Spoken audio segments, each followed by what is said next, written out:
નમસ્કાર, હું Rinku Prajapati public India ન્યૂઝમાં આપનું સ્વાગત કરું છું। શરૂઆત કરીએ આજના સમાચારની। આણંદ જિલ્લામાં ઉંદર પકડવાની જાળના ઉત્પાદન, વેચાણ તથા ઉપયોગ પર પ્રતિબંધ, સૂચનાઓનો ભંગ કરનાર સામે શિક્ષાત્મક કાર્યવાહી કરાશે। ગ્લુ ટેપ, જેને ગ્લુ બોર્ડ અથવા સ્ટીકી ટ્રેપ તરીકે પણ ઓળખવામાં આવે છે, તેને બિનઘાતક અથવા પ્રતિબંધિત પ્રકાર છે જેનો ઉપયોગ મોટાભાગે ઉંદરોને પકડવા માટે થાય છે।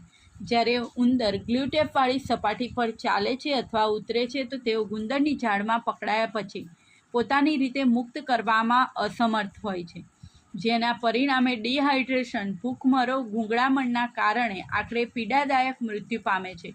ઉંદરોનું નિયંત્રણ એ ઇચ્છનીય છે, પરંતુ તે માટે ઉપયોગમાં લેવાતી પદ્ધતિઓ પ્રાણી ક્રૂરતા નિવારણ અધિનિયમની જોગવાઈઓ ભંગ કરતી ન હોવી જોઈએ, જેથી ઉંદરોની વસ્તી નિયંત્રણ માટે અત્યંત ક્રૂર પદ્ધતિના અપનાવવા, ઉંદર પકડવા સારું વિવિધ સાધન સામગ્રી વેચાણ કરતા વિવિધ એકમોને ગ્લુ ટ્રેપના વેચાણ પર આણંદ જિલ્લામાં પ્રતિબંધ ફરમાવવામાં આવે છે।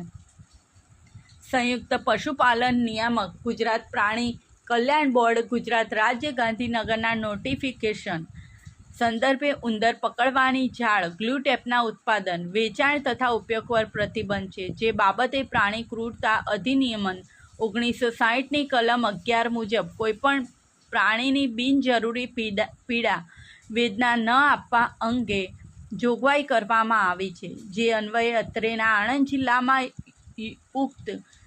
યુક્ત જોગવાઈનું ચુસ્તપણે અમલવારી કરવાની થાય છે। આ સૂચનાઓનો ભંગ કરનાર સામે શિક્ષાત્મક કાર્યવાહી કરવામાં આવશે, તેમ લોકહિતમાં સભ્ય સચિવ સહ નાયબ પશુપાલન નિયામક, જિલ્લા પ્રાણી ક્રૂરતા નિવારણ સોસાયટી આણંદ દ્વારા જણાવવામાં આવ્યું છે। આ સાથે આજના સમાચારને અહીં સમાપ્ત કરીએ છીએ।